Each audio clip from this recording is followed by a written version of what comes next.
welcome to today's self-care tip. I am Irene Njoroge, and today we're going to talk about facial treatments and how they relate to your self-care. A facial is a very interesting way to give yourself care and to pamper yourself. It is very good for the skin because it deep cleanses your skin, you feel pampered, and at the same time it treats congested skin in case you have oiliness or any kind of problem. It is also good as an age management. Today's treatment is called a hydrofacial, and this is a specialized facial treatment that is usually used to treat problem skin, congested skin, maybe oiliness, and even if you have acne. It is also considered a first-line treatment for anti-aging. Now, the hydrofacial takes into account the kind of acne that a person has. It is also ideal as a pampering treatment. The hydrofacial deep cleanses and exfoliates the skin using this special suction tube. It is a computerized treatment that helps to decongest acne and oily skin issues. After the exfoliation, which means removal of dead skin, this next stage is what is called the chemical peel, which uses a glycolic acid in a gentle way to peel the skin, which is part of the healing treatment. This is the application of LED light, which is used to help stimulate collagen within the skin. That has been today's self-care tip.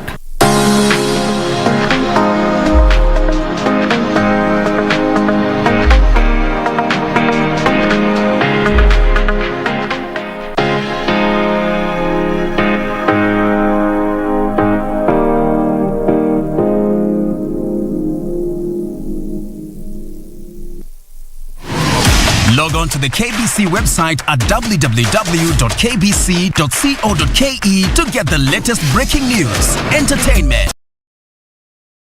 sports, politics, lifestyle or business trends from Kenya and around the world. Never miss new episodes from your favorite TV shows, reruns and movies. Just stream online or watch live on your YouTube channel at KBC Channel 1 TV shows. For the day's biggest stories, trustworthy news and family entertainment, log on to KBC Channel 1. Watch what you want anytime, anywhere. All holders are notified to report and surrender unclaimed financial assets to the Unclaimed Financial Assets Authority on or before November 1st, 2021. It is now easier to report and surrender. Visit www.holders.ufaa.go.ke and get started. Beat the November 1st, 2021 deadline. It's your turn. Pass the baton. Unclaimed Financial Assets Authority. Receive, safeguard, reunite.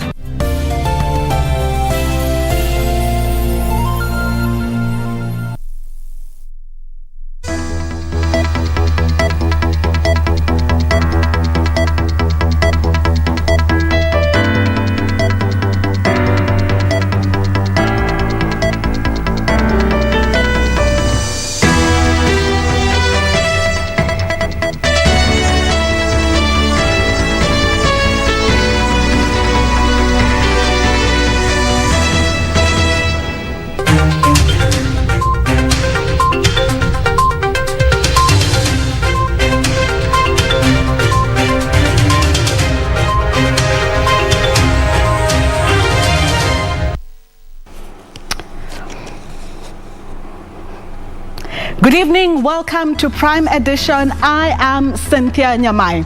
Now, yesterday there was a lot of excitement when the president lifted the curfew, but moments later there seemed to be a confusion. Tonight we have that story, the details and also clarification. Also, we have the Malawian president in the country who will tell you what agreements they have come up with the Kenyan president, and in sports, highlights on the Commonwealth Games. That and more coming up shortly after the highlights.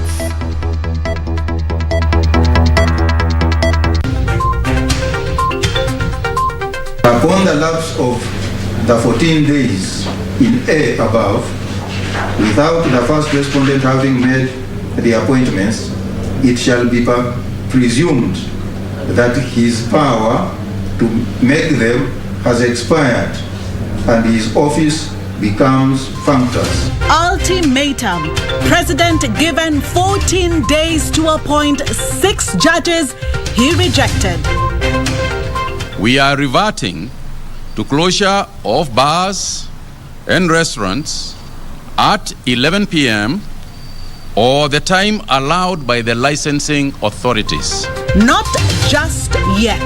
Bars to close at 11 p.m. We don't have money to buy grains from farmers.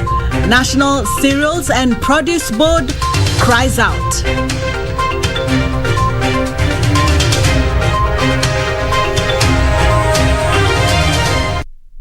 Our sign language interpreter tonight is Lucy Maura, and remember, we would love to hear from you. You can send us your messages and also feedback on KBC Channel 1 on Twitter, Facebook, and also Instagram. Moving on now, establishments licensed to operate as bars will close at 11 p.m. while those licensed as nightclubs will be guided by their operating licenses under the Alcoholic Drinks Control Act. Health Cabinet Secretary Mutahi Kagwe has further directed entertainment parlors and religious congregations to maintain the 1.5-meter seating arrangement. During the curfew introduced in March 2020, a working day was capped at 5 a.m. to 7 p.m. This meant the country had an 18-hour day starting at 4 a.m. to 10 p.m. Toka. Nikasimama mzee. Fungua mlango. Toka. Okay. Poleni lakini. Among worst hit sectors was transport, bars, restaurants and entertainment joints. Nightlife was no more, while hotels and restaurants had to create more room to adhere to the social distancing requirements. If this COVID thing continues, we'll be forced to go deeper into our pockets to deliver outside the town, maybe in villages, because we want to still maintain them. Because were it not for the crisis, they would still come to us. All this have for the last 1 year negatively impacted the hospitality industry. We are actually not even doing sit-ins per se. We are encouraging takeaway. President Uhuru Kenyatta's lift of the dusk to dawn curfew during the 58th Mashujaa Day celebrations held in Kirinyaga County gave the entertainment industry a glimmer of hope that was actualized Thursday by Health Cabinet Secretary Mutahi Kagwe. With the removal, we are reverting to closure of bars and restaurants at 11 p.m. or the time allowed by the licensing authorities. Going forward, establishments licensed to operate as bars are to close at 11 p.m. However, those licensed as nightclubs are to operate within the timelines provided by their operating licenses under the Alcoholic Drinks Control Act. I therefore appeal to county governments and enforcement agencies to ensure that the licensed facilities abide very strictly by their licensing conditions, while county public health officers ensure that sanitary and other health conditions are met at all times. The health CS further directed entertainment parlors to maintain the 1.5-meter seating arrangement, including religious gatherings that will, going forward, be allowed to hold meetings of up to 2/3 capacity. Towards handshakes and such other good behavior, as it were, in the past, we have not reverted. The move comes in the wake of public outcry over massive job losses within the hospitality industry, where it is estimated that over 15,000 bars and restaurants have shut down since the onset of COVID-19, with 90,000 jobs lost. Regina Manyara reporting for Prime Edition. Now to the COVID-19 update, where Kenya has recorded 67 new cases of COVID-19 from 2,988 samples tested in the last 24 hours. The new figures are representative of a 2.2% positivity rate. Total confirmed positive cases are 252,375, while cumulative tests so far conducted are slightly over 2.6 million.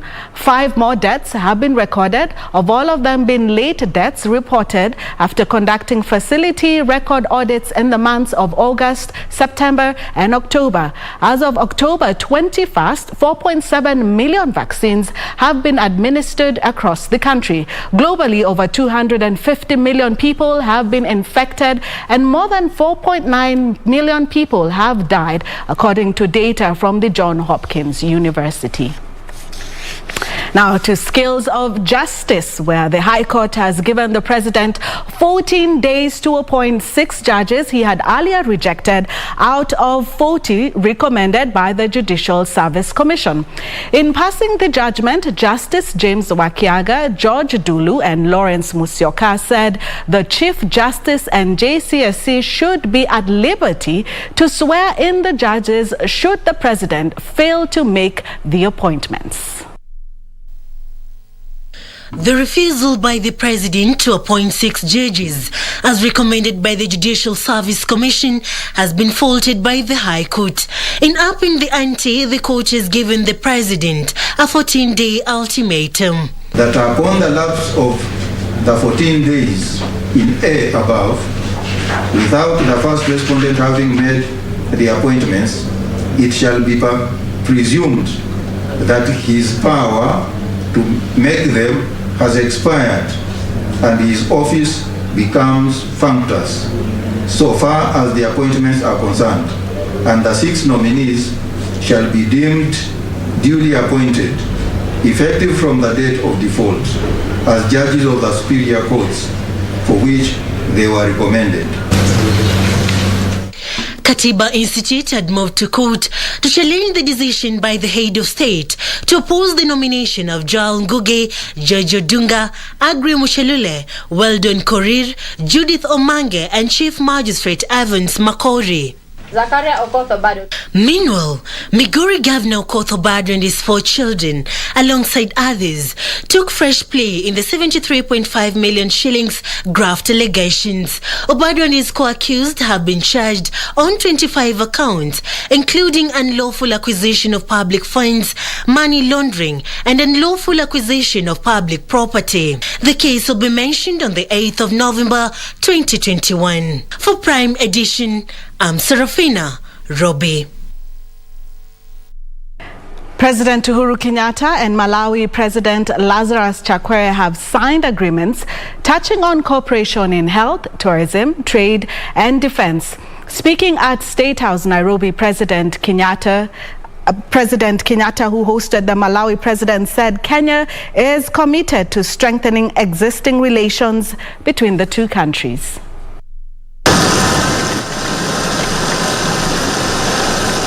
President Uhuru Kenyatta and First Lady Margaret Kenyatta on Thursday officially welcomed the visit in Malawi President Dr. Lazarus Chakwera and the First Lady Monica Chakwera at State House, Nairobi. President Chakwera was accorded a guard of honor and a 21-gun salute.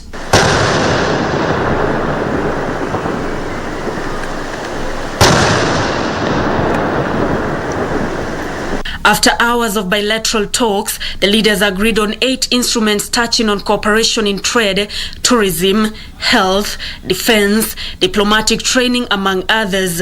The signing of the 8 instruments of cooperation in defense, political and diplomatic consultations, in health, in cooperatives, in tourism, in diplomatic training, and also in fisheries management and aquaculture development.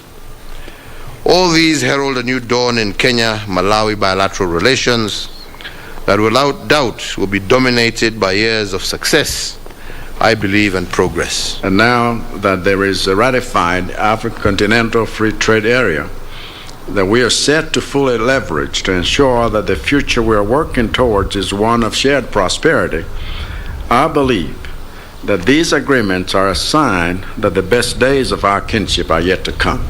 President Uhuru Kenyatta noting that the visit by the Malawi president had cemented the existing relationship between Kenya and Malawi. The head of state noting that Kenya would continue to use its position at the United Nations Security Council to address the challenges facing the region alongside involvement in peace-building efforts in Mozambique. The head of state underscoring the need to have Africa well prepared to handle future pandemics in the wake of vaccine iniquity witnessed during the COVID-19 pandemic. Allow me once again to restate Kenya's consistent call for a common African position on COVID-19 vaccines and the preparedness for future pandemics. Events of the recent months have brought to the fore the unfairness in the world and exposed for the umpteenth time Africa's soft underbelly.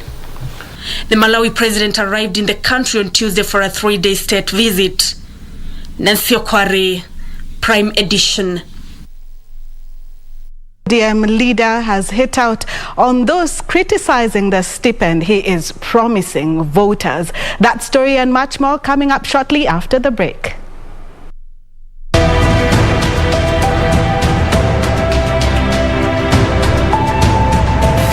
In 1950, the radical Kikuyus secretly founded Mau Mau and invented a new oath to unite the people in revolt against British rule.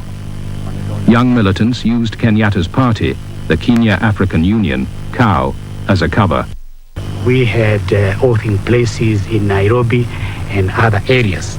This was being organized under the umbrella of the Kenya African Union, and nobody would suspect, because sometimes we used to have our meetings in my office in Kiburi House. After having KAU meeting in the evening, then later at night, we bring our central committee of Mau Mau when everybody else who is not a member has left.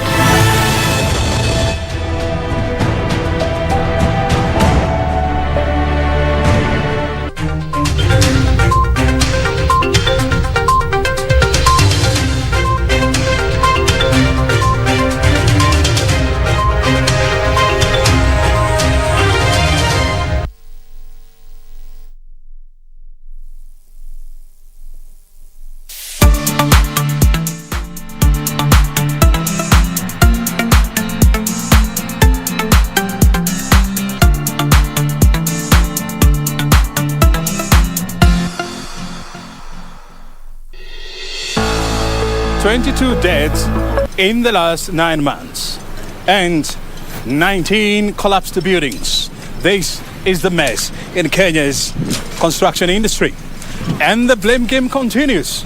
But who will bring the mess to a stop? We've learned lessons in the past that were meant to lead to the formation of all these agencies. It is now good to follow what these agencies are saying so that things do not go wrong. So my appeal to each and everyone is that let's just ensure we do the right thing and nothing will go wrong. This week on Inside Government, our conversation revolves around the building code and the enforcement measures. And we are talking to the Executive Director at the National Construction Authority, Engineer Maurice Akech, right here on KBC Channel 1.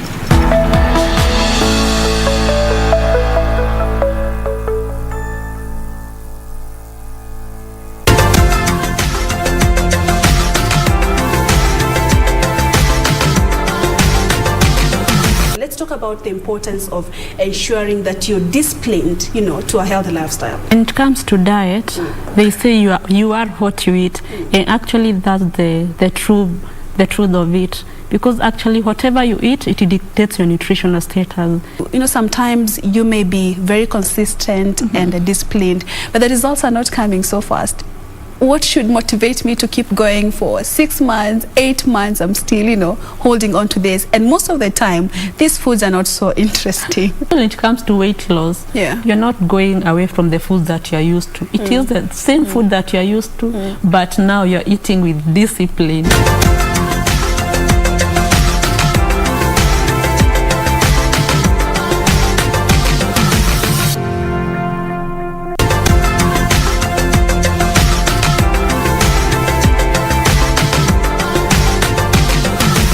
about the importance of ensuring that you're disciplined, to a healthy lifestyle. When it comes to diet, they say you are what you eat, and actually that's the truth of it. Because actually whatever you eat, it dictates your nutritional status. Sometimes you may be very consistent and disciplined, but the results are not coming so fast.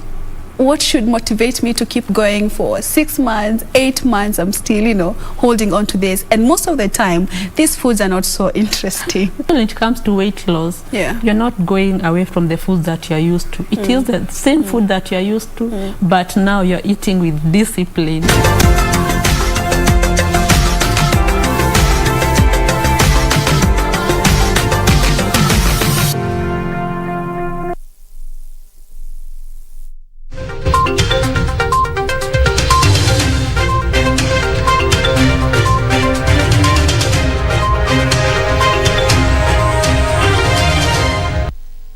Welcome back now to politics, where the Orange Democratic Party leader Raila Odinga has hit out on those criticizing his 6,000 monthly stipend to needy families if elected president in 2022. Raila said his opponents are focused on hoodwinking Kenyans and not offering solutions. Speaking in Kigumo, Murang'a County, Raila said he will wage war on corruption and use the proceeds to meet some of his pledges to Kenyans.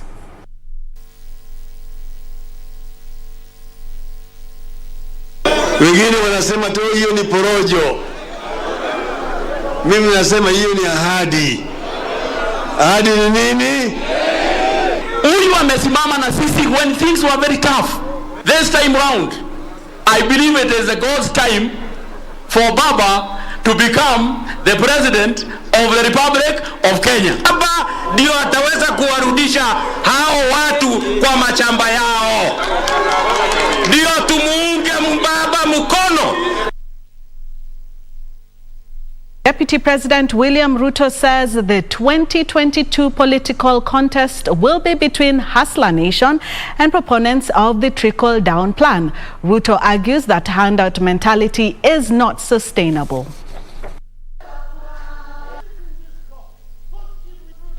At this time and age, anybody telling us the language of government working on a handout program to give money, small money to people, is an insult to the people of Kenya and to the young people of our nation.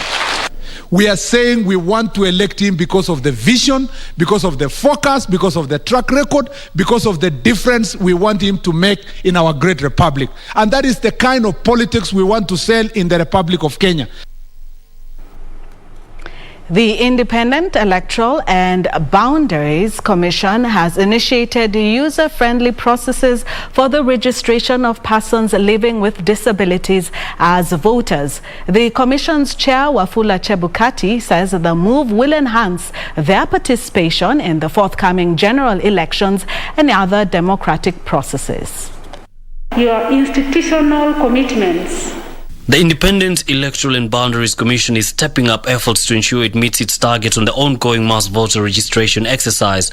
On its to-do list is the engagement of persons living with disabilities in the voter registration exercise. The Commission is in the process, and this is important, of acquiring polling booths that can be accessed by persons who are physically challenged to ensure secrecy of the vote and convenience of marking of ballot papers by voters. Then we always train our people to give priority when persons with disabilities go to polling stations.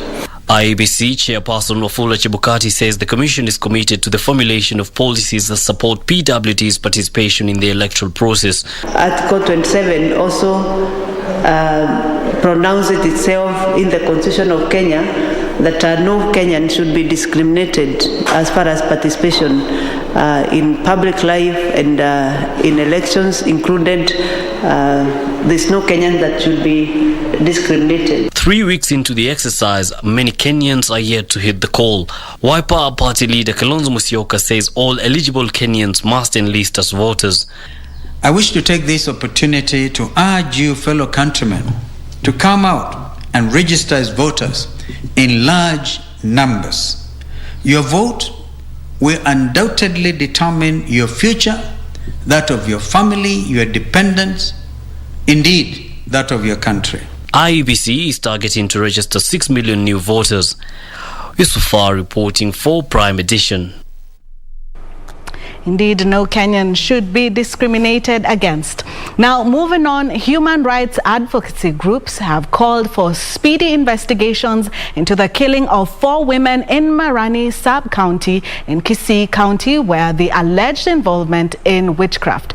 Helpage International Regional Representative for Africa, Carol Osero Ongongo, cited land inheritance disputes as the motive behind most of such killings. She called for urgent intervention in the protection of the rights of widows and the elderly in the affected communities.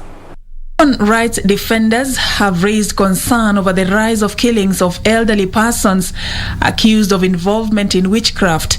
In Bomokona village in Marani sub-county of Kisii County, 4 elderly women were lynched for allegedly bewitching a Form 4 student. One of the victims of the October 17th incident had buried her husband 2 weeks earlier before she met her death. Watu wakuja wakachukua mama yangu toka asubuhi sana, saa moja asubuhi na mtangaza uti nampatia tawa ngawaruhusa aje napeleka mama yangu wapi na mgonjwa na huyu mama yangu ni mchawi. Sasa anakufa wakampeleka mpaka barabara wakata tairi matoa petroli wakamwaga hapo mama yangu akafanya akakufa hivi. Na rahani sana kitendo ambayo ilitendeka pale Kisii. Tunaona msichana Janet analia sana. Analia, hana mahali pa kuenda. Hata sasa vile tuko hivi ajui watoto wake wamekula nini. Watoto hawana nguo, hawana mahali pa kulala. While condemning the killings, Helpage International Regional Representative for Africa, Carol Osero Ongongo, cited land inheritance disputes and ignorance of diseases associated with old age as factors for such killings. These killings are a deep symptom of the beliefs that women should not inherit land, and the question of women and girls' rights to inheritance is driving the issue of widow killings. Human rights advocates met to discuss ways of ending such violations, some of which are attributed to culture. This is not Gusii culture. It's absolutely unacceptable that we have young men running roughshod in the community, hacking women, cutting them to pieces and burning them alive. Even if there is that witchcraft, must you kill? Is there no laws that must be followed so that we can bring these perpetrators or they can be charged, or there is something that needs to be done? If you kill somebody, we expect you to be arrested. Yes. But if you are arrested today, released tomorrow, you are encouraged to go and kill another person.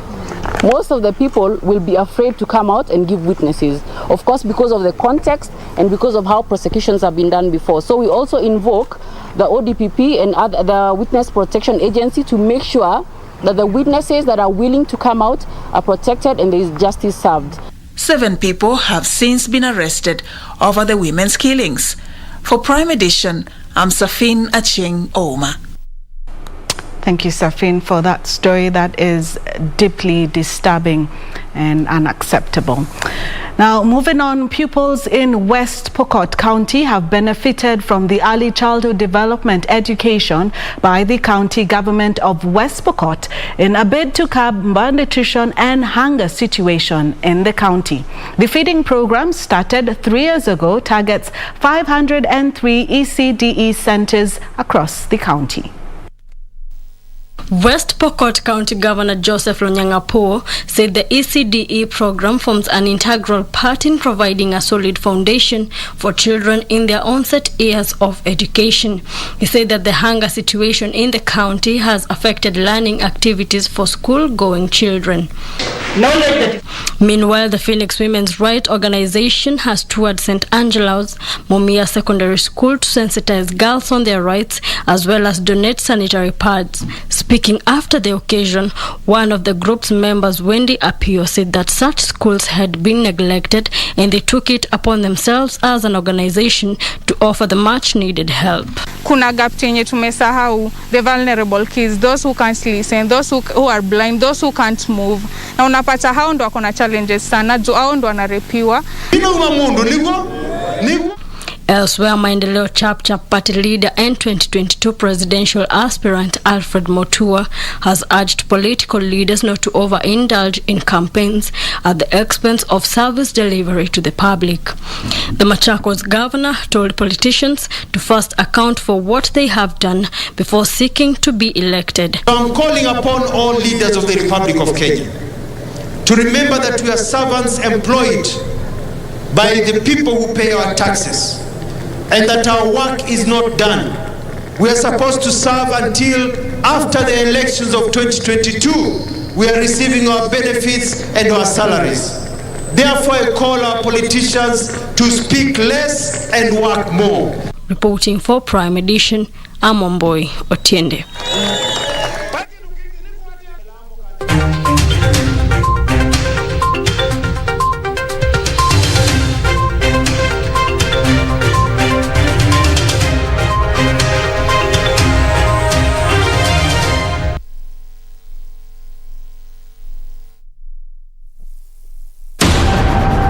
We take it on at the right time. Honorable Musalia Mudavadi. The Honorable Mutahi Kagwe. Chief Justice Martha Karambuko. This is KBC, is the voice of Kenya. Asking the right questions. I don't know how it made you feel as speaker who is presiding over a house where members can be compromised with 10,000 shillings. We keep our guests comfortable. A mission to ensure our audience gets a complete story. For a few hours or so, I thought this is it. My end has come. If really we want an end of this pandemic, we must fight. Our goal, to tell it as it is for the benefit of our viewer. And I'm sure we will have good discussions. All right. That will make probably your viewers understand KDF better. With 21 radio outlets. During a live interview on KBC TV, Chief of Defense Forces General Robert Kibosha. Jaji mkuu kwa mara ya kwanza katika mahojiano yake ya kipekee na runinga ya KBC Channel 1. And 2 TV stations covering over 90% of the entire country. The message always gets home.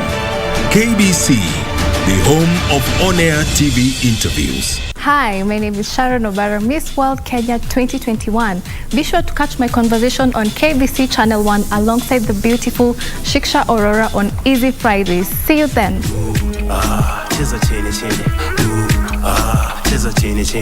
It's a Monday, but I'm on a Friday vibe. Tuesday, but I'm on a Friday vibe.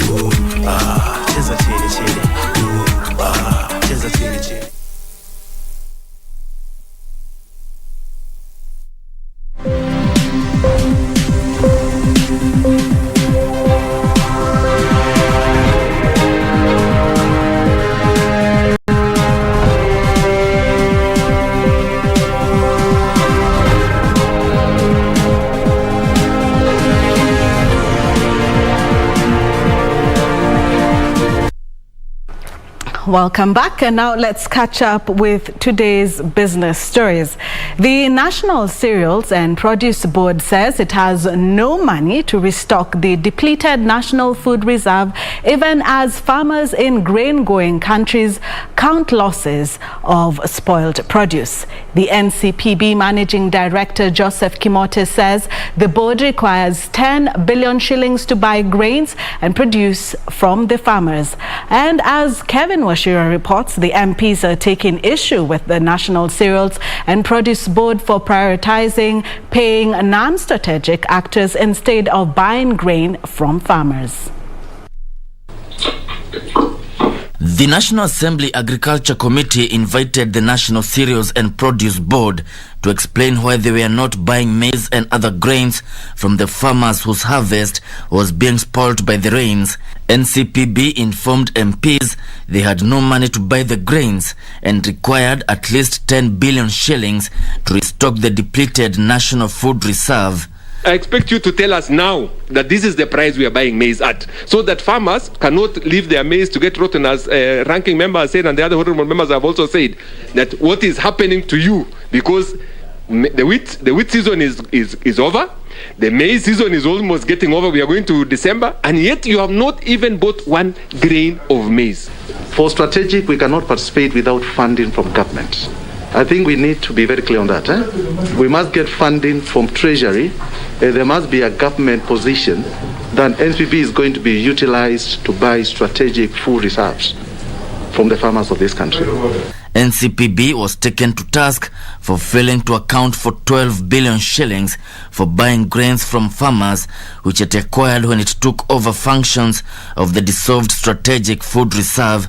NCPB also failed to justify its request for 220 million shillings to set up a national food reserve that duplicates the functions of the defunct Strategic Food Reserve. SFR was being stopped because it was running very well, then it was stopped. They said that it's a duplication of duties. That means it was running in serial. Now when you come back and say now you want money again to run, what was the use of SFR being killed there? Yeah. It is like saying you want to whitewash a hyena.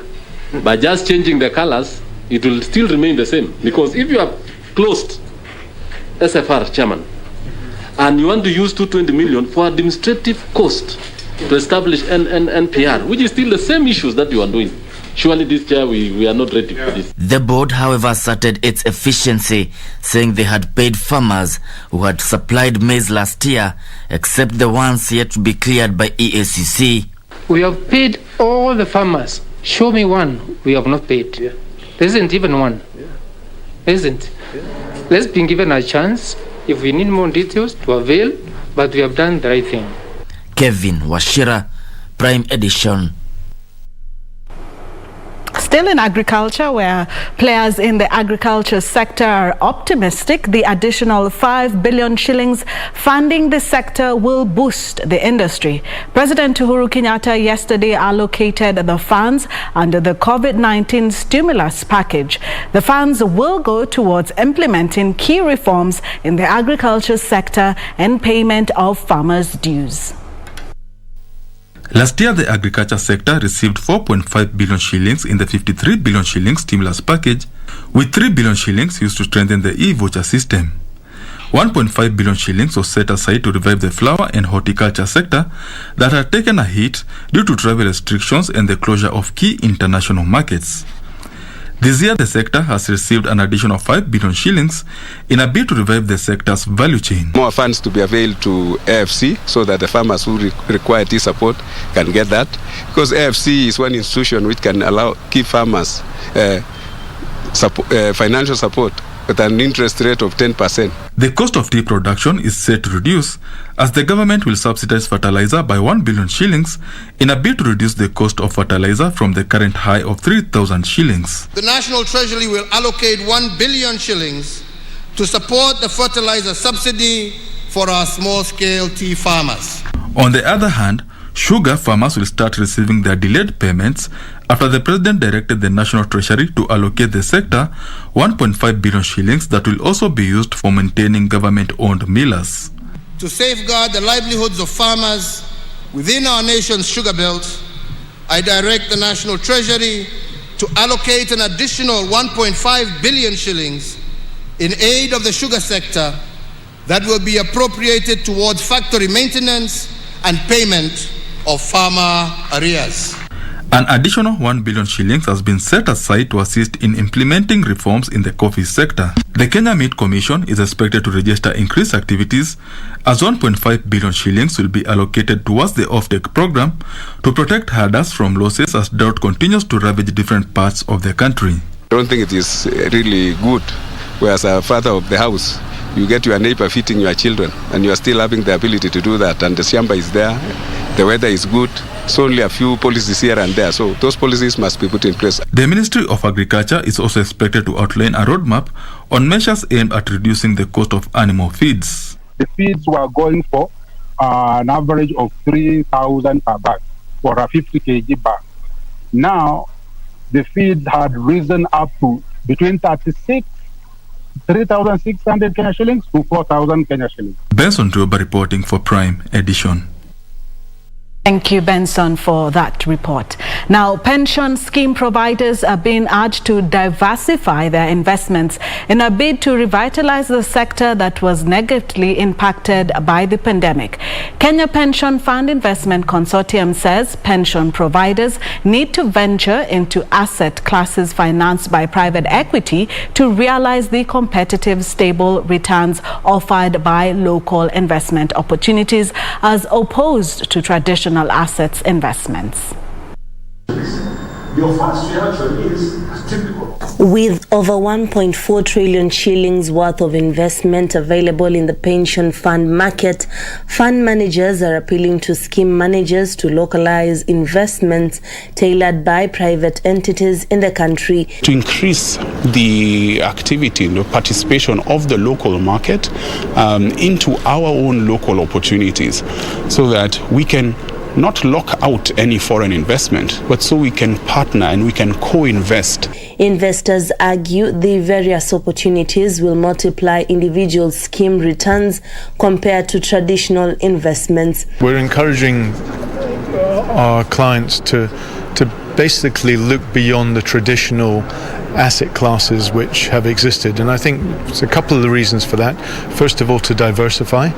It's not good to have all your eggs in one basket, and also because the returns offered by some of these alternative asset classes, whether it's private equity, whether it's infrastructure, can actually be higher than we can receive from these more traditional assets. Kenya Pension Fund Investment Head of Secretariat Ngatia Kirunge underscored the need of migrating to new opportunities, particularly in the infrastructure sector, as the sector provides competitive, stable returns. So there is private equity, there is infrastructure, there are funds like private debt funds that are looking to take advantage of the opportunities, say in the SME space and the likes. It's only a matter of time, but it's also up to industry players to also play their part as far as expanding awareness around these technologies is concerned, and of course the cost benefits that come with it. Sanlam Investments CEO Jonathan Stitchbury says the sector is yet to recover from losses incurred during the pandemic, hence the need to make sustainable investments in the proposed new asset classes. I'm very pleased that markets have picked up again, and I think that's in anticipation of stronger economic growth, which we're seeing just now, and we also expect going into 2022 as well. It's a perfect time for the private sector to step in and fill in the gap where government used to be, because these investment opportunities are very lucrative as well. Juni Karisa Mbele from Malindi, Kilifi County. To increase or to lower on imported clinker. Two of Kenya's top cement makers, Bamburi and National Cement, are rocked in a bitter row that threatens to derail the industry. National Cement, which is owned by billionaire businessman Raval Guru, is urging the government to increase tariffs on imported clinker from 10 to 25%, a move that market leader Bamburi Cement says will cripple cement production in the country. O'Brien Kimani explores the ensuing cement tiff. A storm is brewing in the local cement business, pitting two factions. One that is opposed to the introduction of more taxes on imported clinker, while the other is proposing more taxes on imported clinker. Whatever decision the government will take, it will have a major bearing on the prices of cement here in Kenya. A storm that has been brewing in Kenya's cement industry for a long time now threatens to cripple the industry. The multi-billion shilling sector is now divided into two factions. On one hand, there are cement manufacturers who have been lobbying the national government to raise taxes on imported clinker, while the other team is opposed to the idea. Clinker business is a multi-billion shillings industry, with the Kenya National Bureau of Statistics data showing that in 2020, Kenya imported clinker worth 10 billion shillings from Egypt and United Arab Emirates. When we look at the Kenya Port Authority's statistics, we see that in 2021, all the players, what I say all of them, they have imported clinker in 2021. So, which means that when we say that there is enough capacity, then why all the players, they have imported clinker in 2021? The commodity is a major ingredient in the manufacture of cement. Kenya imports about 2.1 million tons of clinker, while the country produces about 3.8 million tons of the commodity. According to Bamburi Cement Chief Executive Officer Sadiq Hassan, if the government imposes more taxes on clinker, it will stifle the growth of the sector. The decision is also likely to have an impact on regional trading bloc COMESA due to tariff agreement. Clinker is charged 10% duty as per the East African Commodity External Tariff Regime for goods manufactured in the region. Two clinker producers in Kenya, the National Cement and Mombasa Cement, have petitioned the government to have the tariff increased to bolster local producers. If you give your competitor the power to control 70% of your costs, it will create an unfair competition. So, and therefore, he will be controlling your costs, he will be controlling the price in the market, and he will be controlling the market share. So it will become a kind of monopoly or a duopoly if we talk about two players. Last month, the National Independent Clinker Verification Committee in a report said that the local production of clinker is competitive and the industry does not require duty protection to survive. This will probably kill more jobs than creating jobs, because what about for Bamburi, we are as I said, producing already 1 million ton of clinker, so we are 70% self-sufficient. We can survive. But you have some other players who rely 100% on importation. So if they have to rely 100% on their competitors, how can they survive? For now, the industry is eagerly awaiting to see which stance the government is likely to adopt and the impact it will have on local cement production. O'Brien Kimani for Primetime News. Thank you, Brian, on that detailed story. We'll continue following it up for you. Now, did you know that the East African Community partner states have been working towards having a single currency? The East African Monetary Union Protocol, adopted in 2013, lays a framework for the convergence of currencies by the year 2023. Betty Kiptum tells us more. Kenya shilling, Ugandan shilling, Tanzanian shilling, Rwandan franc, Burundian franc, and the South Sudanese pound, all currencies used in the 6 EAC member states. The East African Community has a vision to have a single currency like the euro in Europe by the year 2023. In the run-up to achieving a single currency, partner states aim to harmonize monetary and fiscal policies, which include harmonizing financial, payment and settlement systems, financial accounting and reporting practices, policies and standards on statistical information, and establishment of an East African Central Bank. There are 3 key focus areas under the Monetary Union Protocol. The financial focus seeks to ensure cooperation in monetary and fiscal matters in order to establish monetary stability, aimed at facilitating economic integration efforts and the attainment of sustainable economic development. Liberalization of trade in financial services and the elimination of restrictions on the free movement of capital. For instance, about 11 multinational and Kenyan-owned banks use Kenya as a hub for their operations in the East African Community.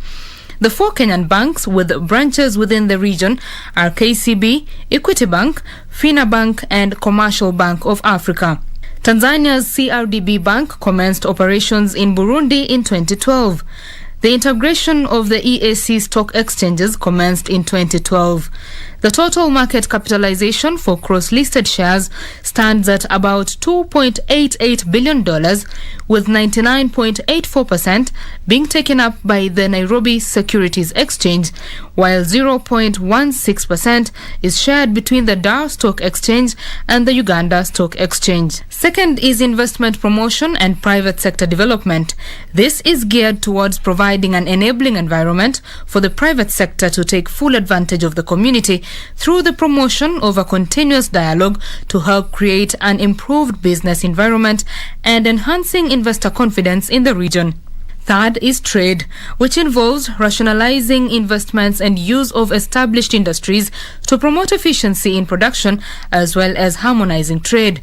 Part of the efforts include anti-dumping regulations, competition policy and law, re-export of goods being exempt from payment of import or export duties, as well as removal of non-tariff barriers to trade. Betty Kiptum, Prime Edition. From the EAC now to technology, where farmers can now adapt to climate change and increase yields through the use of a mobile application that is enabling them to practice precision agriculture and apply climate smart inputs. Today on Tech One, we'll look at the application dubbed Crop HQ, which was built by Kenyan startups Lentera Africa and enables farmers to log in and access weather data, keep record of farm activities, track pests and diseases, as well as request satellite-based maps of their farms. According to the government's general circulation models, mean annual temperature is projected to increase between 0.8 and 1.5 degrees Celsius by the 2030s and 1.6 degrees Celsius to 2.7 degrees by the 2060s. This means that the long rainy season has become shorter and drier, and the short rainy season has become longer and wetter, while overall annual rainfall remains low. To address this, experts say it is imperative that farmers adapt to the new realities. So we are no longer just selling fertilizers, we are selling solution. We are telling farmers, this is what is wrong with your farm. These are the challenges your crops are having. Moses Kimani, founder and chief executive officer of Kenyan startup Lentera Africa, says technology is a worthy intervention to farmers' plight in combating the adverse effects of climate change. We provide an app called Crop HQ, from where farmers can log in, get access to free weather data, and keep records of their farm activities, track pests and diseases, as well as request satellite-based maps of their farm. And then also we provide a range of climate smart inputs. So these are organic fertilizers and biostimulants that help farmers deal with drought, dry weather, pest and disease attacks. But more importantly, how does the application work and how do the farmers get their data? The future of farming is smart. So we are using technology to help the farmers to figure out what challenges are there. So by the time now we are providing solution to the farmer, they are based on actual data that has been picked real time and analyzed very well, and then the solution are precise to the needs of that farm. The startup, founded in 2017 as a soil health and crop nutrition provider, initially targeted thousands of farmers across Kenya with a range of specially formulated organic fertilizers, but pivoted to a broad scope of farm support services. This startup currently offers accessible climate-smart agricultural solutions, which it has divided into 3 service offerings: precision agriculture, including farm imaging services, monitoring sensors, pest control, climate-smart inputs, including organic fertilizers and enriched crop inputs, and conservation agriculture, including training farmers on best conservation practices and providing soil-friendly tillage instruments. We rely a lot on farmer training, farmer exhibition, field days and demo farms. So because of the COVID-19 pandemic, we're no longer able to convene large gatherings or groups of farmers. So how we have adapted to this is we are now doing a series of videos and sharing this information with the farmers through WhatsApp, connecting to them SMS, on YouTube, just trying to do outreach digitally. Farmers are charged for drone and satellite imaging services and climate smart inputs. The company has since launched a subscription model for its application, with Kimani hoping to be cash flow positive across Africa. Alan Auko, Tech One. Let's now take up Forex, and after that we have sports coming up shortly.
Oh, good evening. Always an honor to have your company for KBC Sports with me, Richard Munga. Now, the 2022 Commonwealth Games Queen's Baton Relay will arrive in Kenya on Monday, 1st November, and spend 3 days in the country exploring the culture and community. The relay will be the beginning of the build-up to the 2022 Games and will see the National Olympic Committee of Kenya, together with its partners, showcase the country's unique features and untold stories from baton bearers, gallant athletes, as well as young people striving for change in the community. Our theme this year for the Common Games is youth, inclusion and environmental sustainability. So we're planning to have a lot of activities around these three theme areas, and we hope that Kenyans will join in and celebrate the journey towards the Common Games. The Common Games are happening next year in July, end of July to August, and we really hope it's another opportunity for Kenyan athletes to go out there and represent the country and give the best of their abilities. Meanwhile, Kenya Sports Association for the Visually Impaired, KESAVI Chairman Stanley Mutuma, says the good reception exhibited towards goalball has gone a long way in improving the standards of the game in the country. The association is currently holding a 2-day national qualifiers event to select a team that will represent Kenya in the African Goalball Championship. Despite the game being relatively new in Kenya, the Kenya Sports Association for the Visually Impaired, KESAVI, has gone a long way in growing the sport amongst the visually impaired. In 2017, we went to Egypt for the same championship, and our players had a good exposure, where our girls team was number 4 and the men team was number 5 out of 10 teams. So this time we are hoping to do better and to qualify for the World Championship next year, and also the Paris Olympic and Paralympic Games in 2024. The association kicked off the national qualifiers today at the Kasarani Stadium Indoor Gymnasium, with teams all over the country participating, hoping to make the Kenyan team that is set to travel to Cape Coast, Ghana. There is tough competition from the sides that have shown up today, but we are up to the task.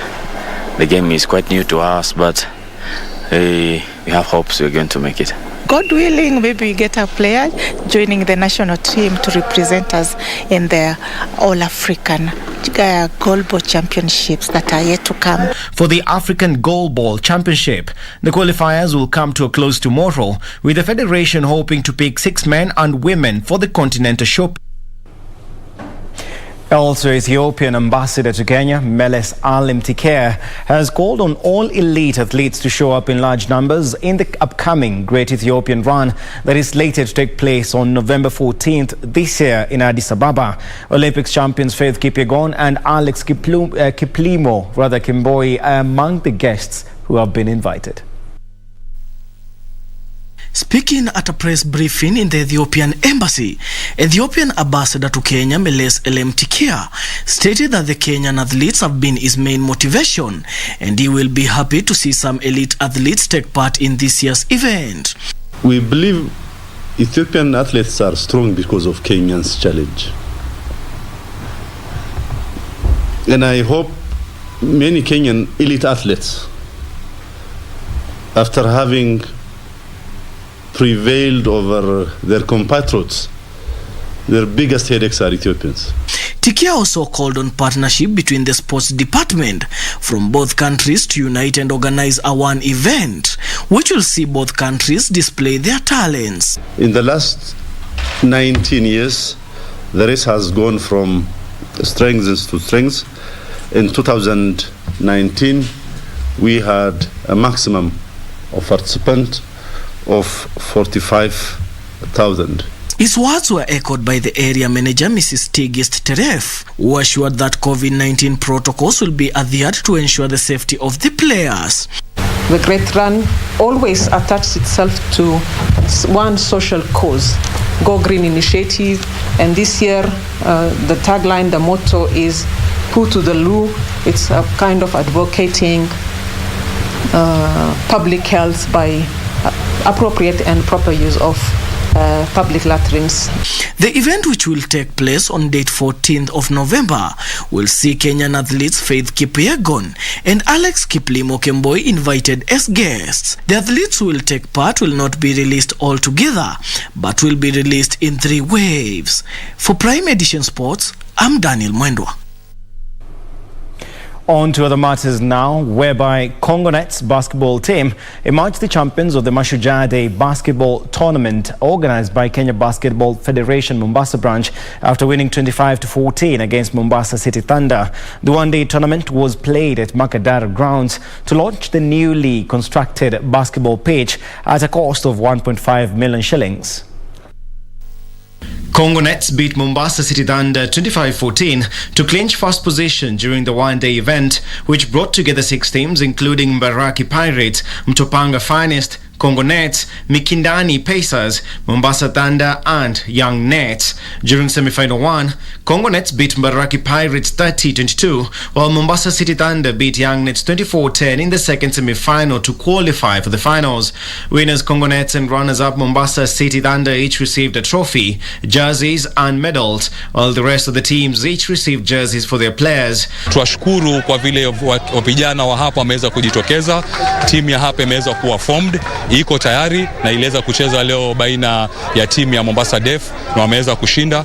Wametuonesha kuwa wana hamu ya kuelewa mchezo na wana hamu ya kuweza kushiriki katika mashindano yatakayokuja.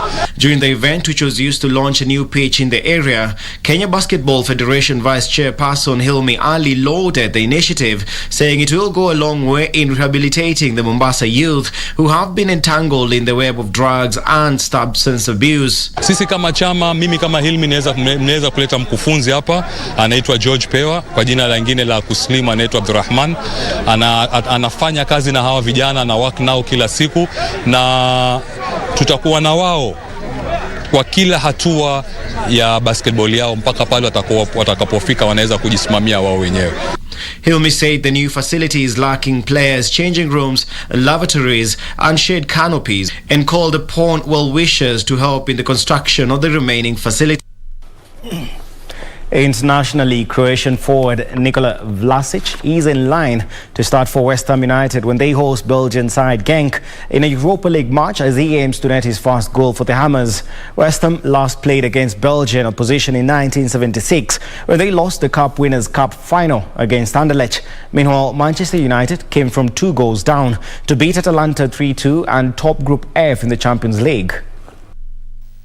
Manchester United fell behind after just 14 minutes at Old Trafford. He had chances first half, Marcus's runs, and he kept on going, and in the end he got a knock, but he's going to be very, very important for us. In another match, substitute Dejan Kulusevski scored late on as Juventus beat Zenit St. Petersburg 1-0 to preserve its perfect start to the Champions League. Tishilion finding a good crossing position here, and the header in! Goal for Dejan Kulusevski. The substitute delivers for Juventus.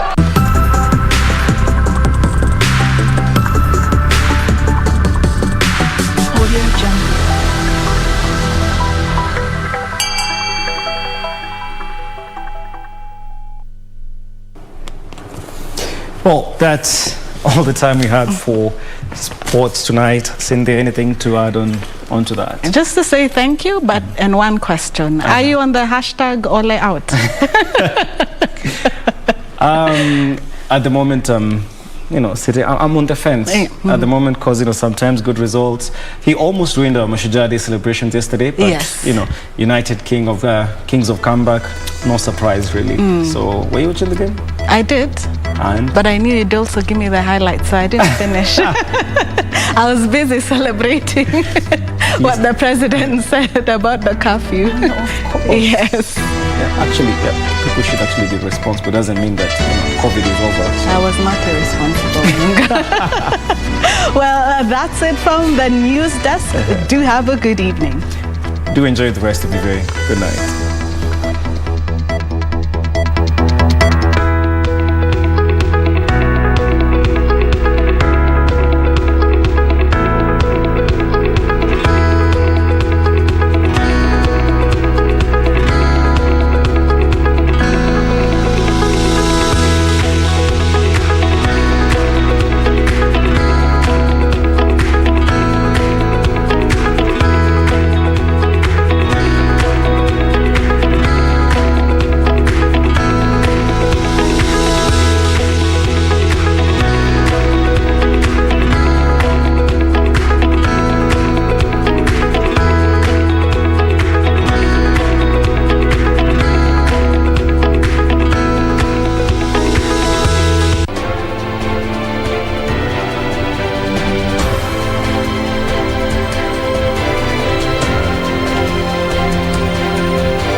Vera Beauty College. Vera Beauty and Fashion College, with branches in Nairobi, Eldoret, Thika and Meru. Did you know that we are a TVET approved institution? We offer courses in fashion design, interior design in soft furnishing, event decoration, flower arrangement, event planning, hairdressing, barbering and dreadlocks, beauty therapy, makeup, nail technology, spa massages, teaching skills, TOT, solo business management and many more. Register now and visit